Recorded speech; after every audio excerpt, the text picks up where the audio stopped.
Good morning, everybody. I just want to say it's way better to sit in the front of this room if you've never done that before. It just sounds so good. Thank you, praise team, for leading us in worship today. Has everyone recovered from their turkey coma yet? I certainly had one. I tend to eat a lot of food whenever it comes time to eat a lot of food. And I was excited. Are you thankful for anything today?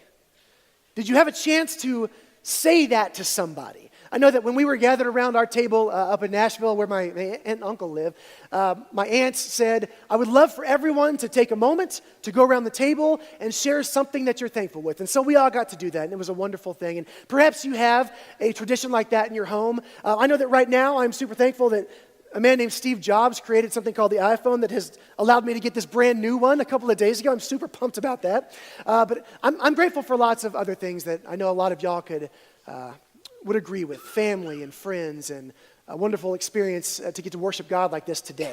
Kind of a neat thing, my parents are actually here today, which is rare because they are both very much involved in ministry. My dad is a preacher right now, so anytime in the past that I have been able to preach, normally, because it's a holiday, normally my brother, who's a minister, is also preaching, and my dad is preaching. So we've never once been in the same place all at the same time, other than, I guess, to listen to him. So for my parents to get to hear me in person is kind of a cool deal. I'm a big boy, right? So it's kind of fun. But I'm grateful to have them there, as well as my parents-in-law who have now moved here.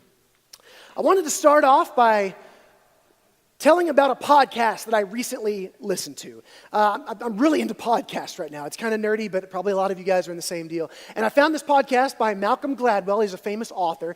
His podcast is called Revisionist History. And there's one episode in particular that I heard a few weeks ago, and the title of it was The Big Man Can't Shoot. And if you've heard this podcast, you know it's pretty interesting.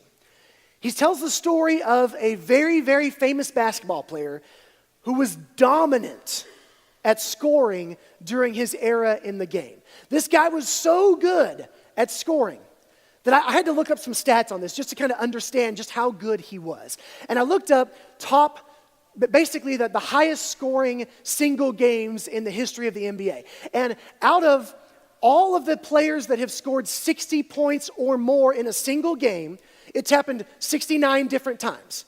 So just under 70, one person has scored 60 or more points in a basketball game. That's a lot of shots. But out of those 69 occurrences, 32 of them were from the same guy.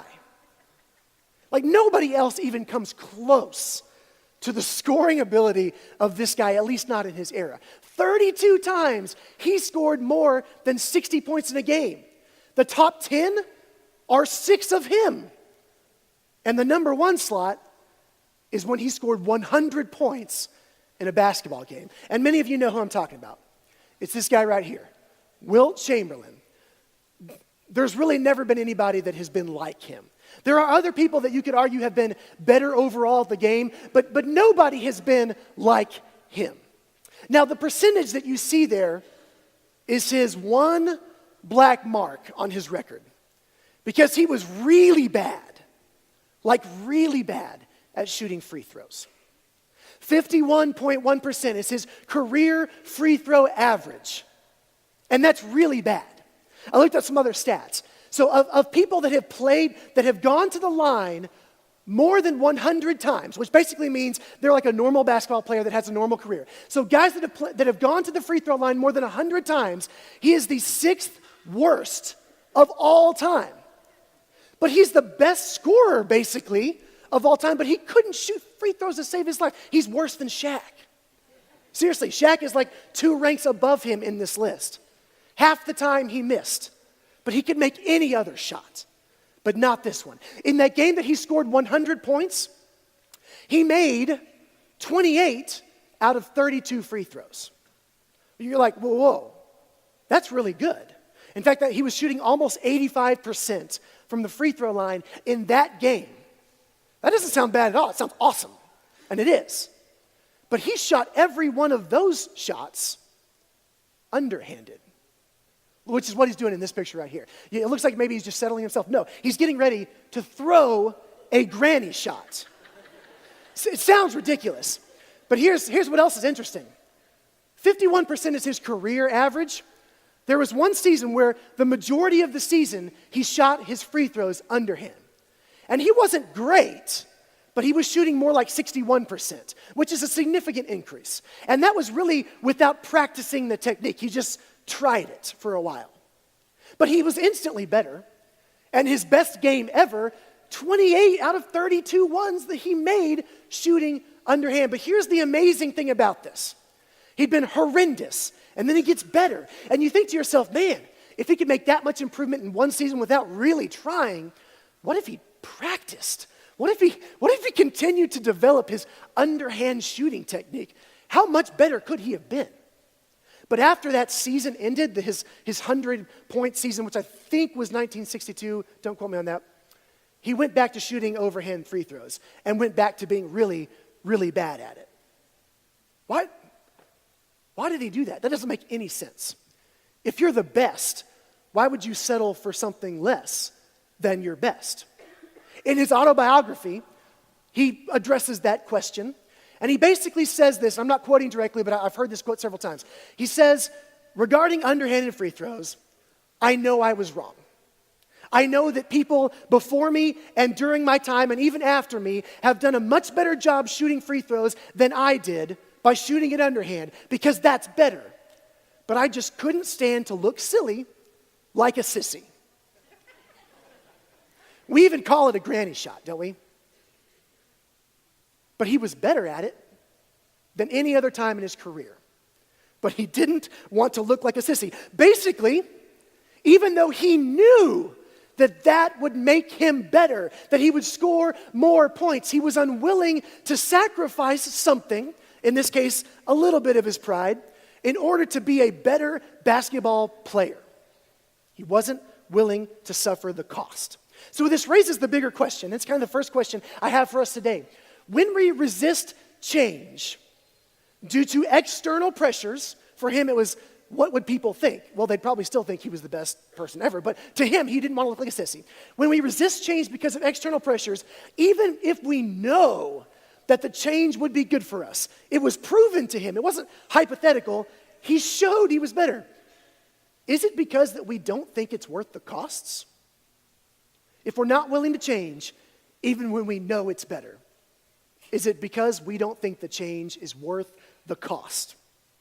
To answer this question, or to think about it, I wanted us to look at Romans chapter 12 today. So Romans chapter 12 is written by Paul, and it's towards the end of his letter to the Romans. And I think that he does a great job of sort of presenting this question to us, but giving us some things to think about. So if you want to flip over to Romans chapter 12, this is from the NIV. I'm going to read this passage through one time, and then we're going to go back through, and we're going to dig into this almost word for word as we go. But I think it'll be pretty interesting. So here we go. Therefore, I urge you, brothers and sisters, in view of God's mercy, to offer your bodies as a living sacrifice, holy and pleasing to God. This is your true and proper worship. Do not conform to the pattern of this world, but be transformed by the renewing of your mind. Then you will be able to test and approve what God's will is, his good, pleasing, and perfect will. Let's jump into this. Therefore, okay, let's stop. Anytime you see the word therefore or something like it in the Bible, something else is being referenced. Like most of you know that, right? So when we start this sentence with the word therefore, Paul is referring to something else that we're not looking at in that word. Something else we need to go back and find. So if you go back and look at Romans chapter 11, you will see that he is talking in Romans chapter 11 about this divide between the Jews and the Gentiles. And his basic message, we're not going to read through it, but if you want to later you can. His basic message in Romans 11 is God came to save everybody. It's not just about the Jews. It's not just about the Gentiles to the exclusion of the Jews. He wants everyone to be saved. So when he goes on and he says, therefore, in view of God's mercy, what is the mercy that he's referring to? I think if you look at Romans 11, part of that mercy is this idea that God's salvation is for all men. But it's bigger than that. If you go through and you look through Romans 1 through Romans 11, all the way up to this point, even if you wanted to cheat, and you just wanted to look at all the subject headings for every one of these chapters leading up to this, you would find pretty quickly that Paul's chapter 1 through 11 is essentially him showing what the gospel message is all about. It's him pleading the case for faith in Christ. It's a pretty long section, but it's almost like his systematic theology. It's like him saying, here's what you need to know if you really want to dive into this faith thing. So you could argue that the God's mercy that Paul's referring to here, that he's thereforeing, is the power of the cross. Because that's pretty much what he's been talking about the entire book so far. So because of God's mercy, that's where we're at right here. Now I want to point out what he's not saying here. Paul is not saying, therefore, in order to obtain God's mercy. He's saying in view of. Because the mercy has already been granted to us through Christ. We're not earning it. So everything that's about to follow is our response to his mercy, not our payment for his mercy. Let's keep going. All right. Oh, I didn't click.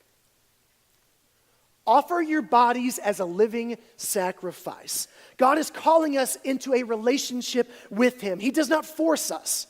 When he says offer your bodies, he's inviting us to do this. He's almost beckoning us, like give yourself to me. But he's not forcing us to do it. He wants to put himself in what you could argue is kind of a vulnerable position. Potential rejection coming his way. But he doesn't want to force us on it. He wants us to willingly choose to offer ourselves to him. So our role in this is to give something up. Is to make some kind of sacrifice. And broadly speaking, he wants us to sacrifice our control, or at least our perception of control, over our lives. Now, I love the idea of the sacrifice illustration here, but I think we can look at it the wrong way potentially. We can look at a sacrifice as destructive, right? So if you were to throw something on an altar where it's burning, it would become destroyed. It would become burnt up, and eventually you would discard it. I don't think that's really what he's saying. I think he's talking more in the sense of a refinement, because we're a living sacrifice. He's not trying to kill us. He's trying to make us into something better through refinement. So if you're talking about refining like ore into a precious metal, what you have is something that's imperfect, and as it goes through the flame and the fire, what comes out on the other side is something purer and better. That, I think, is the idea of sacrifice that we're supposed to understand from this passage here. He doesn't want to turn us into this mindless automaton that just does things without thinking. He wants to maintain our uniqueness, maintain our gifts, and use those things for better purposes. I want to go to this next part here. Holy and pleasing. Offer your bodies as a sacrifice, holy and pleasing to God. Now, a lot of you know already, because you've been part of church for a long time, and I'm sure Josh has even said it, that the word holy means something specific when it's used in the Bible. And literally speaking, it means set apart. So just like in the Old Testament, if they were going to have a sacrifice of a goat or a ram or any kind of animal, they would pull that animal, one that was special and unique, and it would be reserved for a special purpose. And they would take it and they would remove it and then eventually go and sacrifice it. It was taken away from the rest in order to be used for this specific purpose. And that's what he's calling for us as well. He's saying, I want you to think of yourselves as being set apart, different, reserved for a special purpose. And I love the idea that he has the word pleasing in there, because our obedience to the Lord is not simply because he likes things to go his way, because he likes to boss us around, but it's because he desires good things for us. We are his children. We are his creation. And he knows what the best possible life for us looks like. And that's why he wants our obedience. That's why he's pleased when we give it to him. Because he knows what's best for us, and he wants good things for us. And then he kind of summarizes that section right there, and he says, this is your true and proper worship. And depending on what Bible you're reading, you may read another phrase like, this is your spiritual act of worship, or something similar to that. But what we're talking about here is a whole different level of religiosity from some of the things that maybe they were doing, and maybe some of the things that even we do sometimes. We're on a different level than box checking our Christianity. Right? Now, how do you do that? Here's a few examples, right? Attendance, check. I was there on Sunday or whenever. Tithing, I put some money in that plate. Check. It's good. Went on a mission trip last year. Probably the last one I'll ever do, but I went on a mission trip. Got that box checked as well. I'm doing the missions thing. I'm in a small group. You can check that one too. That's 4. You could probably name others. Now, some of you are sitting there going, hold on, you just named great things. Yeah, those are great things. Those are fantastic things that every one of us in this room needs to be doing to some degree. We need to be involved in attending the worship of the church. We need to be involved in giving to the mission of the church. We need to be involved in participating actively in some sort of mission for the church. We need to be involved in the community of the church. Absolutely. I am not diminishing those things at all, but it's about the motivation. If you're just trying to check the boxes and you're not looking for the transformation, if it's about completion, not transformation, then you're missing the point. I think that's the idea that he's trying to get to us here. Just doing that stuff isn't necessarily true and proper worship, but allowing yourself to be transformed by it, to giving yourself over sacrificially to God, that is what real worship looks like. It makes me think of the book of Amos, which is kind of a rough read. It's intense, if you've ever read Amos before. But look at what God is saying through the prophet Amos to the people at the time. He says, my son doesn't like this word, but it's appropriate here. The Lord says, I hate and I despise your religious festivals, your assemblies. They are a stench to me. Even though you bring me burnt offerings and grain offerings, I will not accept them. Though you bring a choice fellowship offering, I will have no regard for them. Away with the noise of your songs. I will not listen to the music of your harps. These are good things. These are things that God himself had prescribed for them to do as worship to him. They were checking the boxes off. But he said, no, you're missing the point. And then he finishes that little section with this one right here. He says, but let justice roll on like a river, righteousness like a never-failing stream. He says they were willing to do the things, but they were not willing to be sacrificed. They were not willing to offer themselves on the altar. And what God wanted from his people then, and what he wants from his people today, is for us to make the things that matter to him matter to us. That's what he desires from us. Next part. Do not conform to the pattern of this world. Think back to Wilt Chamberlain for a second. He's a case study in conforming even when it doesn't really make any sense. Because the prevailing culture of the NBA, then as it is now for the record, is to shoot your overhand free throws. Because otherwise you look ridiculous. But it was better for him, at least. He wasn't willing to break conformity. He wasn't willing to do what was hard, even if it was better for him. See, here's the thing. We need to remove, and I'm speaking to myself here. Don't feel like I've got this all figured out. But we've got to learn to remove the obstacles that we create for ourselves that block us from experiencing freedom in Christ. And your obstacle is unique to you. Some of us may share the same one, but yours is not necessarily the same as the person next to you. For Wilt Chamberlain, in that element of his life, it was pride, which it often is at the core of things. But each of us has some obstacle that we have created for ourselves. Nobody's forcing these obstacles upon us. We can always say no, or we can always say, I'm going to choose to do this, but we decide in ourselves that we can't break conformity. And we block ourselves off from experiencing the freedom that Christ has in store for us. It stands in the way of the refining work of the Spirit. Now remember, God is calling us to offer ourselves to him. But when we turn back because of obstacles, we're turning our backs to his beckoning. We're saying, I hear you, I just can't do it. I just can't. And maybe that's like one thing in your life, not everything, but there's something probably at different phases of your life that you're just like, I can't quite. There's something in the way. Even for the huge Wilt Chamberlain, there was an obstacle too big for him to cross. Let's keep going. Don't be conformed to the pattern of this world, but be transformed by the renewing of your mind. This is where it starts to get a little bit more interesting, or a little bit more fun, I think, because now we're looking at the reward side of things. And I got to check my time real fast here. Okay. Think about who is the active party in this transformation. Who is doing the work? It doesn't say transform yourself by renewing your mind. It says be transformed by the renewing of your mind. Now you may think that I'm like splitting grammatical hairs here, but I think there's an interesting and important point to be made. And it's that God is the transformer. not the robot, but the one who does the transforming. God is the renewer. That's not our job. We receive that when we accept his calling for us. He does the changing. We just embrace it.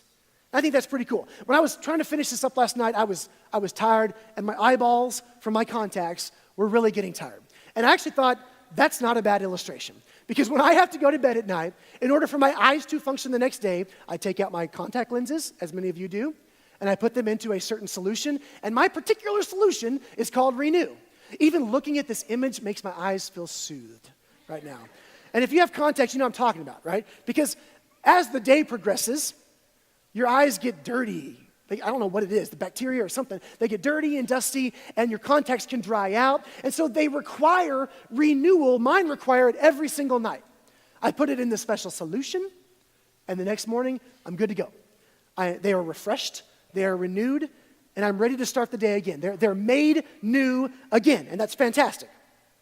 See, in the same way, guys, God promises to take us from our dried and dirtied state and make us once again ready to fulfill our design. So, what does this transformation look like? How, in fact, are we changed? If you read through same chapter 12, verses 9 through 21, there's a lot of good stuff in there. We're not going to read it, but I'm going to show you. I went through and basically picked out just like a keyword or phrase of all the different evidences of transformation that God is essentially saying, this is what the transformed life looks like. So if you are transformed, you become sincere. You turn from evil to good. You are a devoted friend. You are honoring of others. You are filled with spiritual fervor and zeal. You are joyful, patient, faithful, eager to share, hospitable, quick to offer blessing, empathetic, peaceful, humble, faultless, not vengeful, a champion over evil. That's a lot of cool stuff, right? Do any of those kind of make you feel guilty? Like, man, I don't have that evidence abundantly in my life. And here's another thing that I thought when I was reading through this list. Some of these are really hard to do, aren't they? I mean, if you read through this vengeful one, if you read the verses, like the words that he's saying in that, he doesn't just say, don't be vengeful. He tells all this stuff about like don't heap evil upon other people and all this kind of stuff. I mean, if you think about that, when you are wronged by somebody, I mean like stabbed in the back, wrong, it is not your natural inclination to pray blessings upon them. Nobody does that, come on. That's what he's calling us to do. And some of these other characteristics, some of them may be natural to you, because we all have positive things about ourselves. But when I look through this list, I'm thinking, man, I fall short on so many of these things. But he's saying that as you become transformed, these are the characteristics that become true of who you are. Now, again, some of this looks unnatural to us. But think about this. God is trying to restore us to a proper state of being. In a sense, he's trying to say, the way you're living is unnatural. Let me restore you to a natural way, because these are characteristics of God. He's trying to make us into his image. So as we adopt more and more of these things, as we're transformed, we actually become more and more as the way that we were naturally designed to be. Let's finish this verse up here. As you are renewed, you will be able to test and approve what God's will is, his good, pleasing, and perfect will. Is Paul really saying that as this happens to us, that we can gain a greater understanding of the mind of God? Yeah, I kind of think he is. I do. I mean, I think that's what it says. You'll be able to test and approve God's will. I think another way you could say that is you will have greater understanding, greater discernment about God's will for your life and for the lives of others. Think about this. Do you know anyone in your life that you would consider to be exceptionally wise, exceptionally discerning, particularly in spiritual matters? It could be your parents, it could be a grandparent, it could be an elder of the church, or somebody else that you have in a position of spiritual authority in your life. You probably have someone you can name, maybe several. Are they just better than you? I don't think so. They might be. I don't think they are, though. Isn't it more likely and more logical, given what we're reading here, that as they have spent time submitting themselves to God's transforming power, It has caused them to be refined into the person they are today, full of wisdom, full of discernment. That can be each of us if we're willing to undergo this process. We can gain that wisdom and that discernment because God grants it to us. That's pretty cool. As we're made more into his likeness, he opens our minds to the mysteries of his will. Here's the problem, though. When we resist God's transformation, we end up missing out on the best version of ourselves. We miss out on here and now rewards, like some of the things we read about a moment ago. But you know, if we go all the way with this, then we can actually risk missing out on the eternal reward. Now, earlier in the beginning of this lesson, I asked a question that if we don't think the end product is worth the cost, or the question was, if we resist change, does it mean that we don't think the end product is really worth the cost? And for the last several minutes, we've been looking at the ways that God that God values transformation and renewal. So I want to ask you a similar question now. Do you think that being transformed and renewed is important enough for you to willingly surrender yourself to God? If your answer is no, that you don't think it's important enough, just where you are in your faith right now, I want to ask that you at least consider what it is that you are unwilling to sacrifice or place on the altar. For Wilt Chamberlain, it was looking sissy. He didn't want to do that. That was too much. For you, it may be something deeper, something more. I cannot answer that question for you. But if you look internally, you might be able to find the answer of what am I unwilling to sacrifice. If your answer is yes, and you've already chosen to follow Christ, I want to ask you to help someone else along their path. We talk a lot about the discipleship path and how we want to be multiplying and reproducing. That's an individual thing and not just a church-wide thing. If you are a follower of Christ, you have a responsibility to disciple somebody in some way. So look for someone you can help. If you want to answer yes, but you have not yet chosen to follow Christ, but you're feeling drawn to him, I encourage you to open yourself up to God's transformational power. And he has a promise for you, all of us, and it's that we will not be the same, but we will be more like Jesus. I want to end with another basketball player. This guy is basically the anti-Wilt Chamberlain. He's also a Hall of Famer. He also played in the same era. And he was notable for he was famous for the thing that Wilt was infamous for. And it's this guy right here, Rick Barry. Some of you know who that is. Rick Barry was a fantastic basketball player all around, but he was really good at free throw shooting. He shot a career average of 89.3%. I think he's the top 6 free throw shooter of all time. And he shot every single shot underhanded. And argued from that point on that was the best way to do it. There have been others that have shot slightly better than him, meaning like less than 1% better than him. But his argument was that anybody that's not good at this, if you will adopt this technique, it will make you better. Here's the thing. He was so focused on being the best basketball player that he could possibly be, that when he realized that underhand shooting was better for him than overhand shooting, even though he initially thought that it did look sissy, but when he realized that it was better, he was all in. Because there was nothing that was going to stand in his way of being the best possible basketball player that he could be. So even though Wilt Chamberlain could dominate the basketball court like nobody else in his era, he cannot claim to have played to the very best of his ability. Because there was one thing that he could have done, that he knew he could do to be better, and didn't. But Rick Barry can say that he tried as very hard as he could. Guys, my hope for us today, as we're concluding here, is that we recognize the value of God's transforming work. And instead of resisting what we know to be good for us, we throw ourselves upon the altar of worship and embrace a little underhand faith.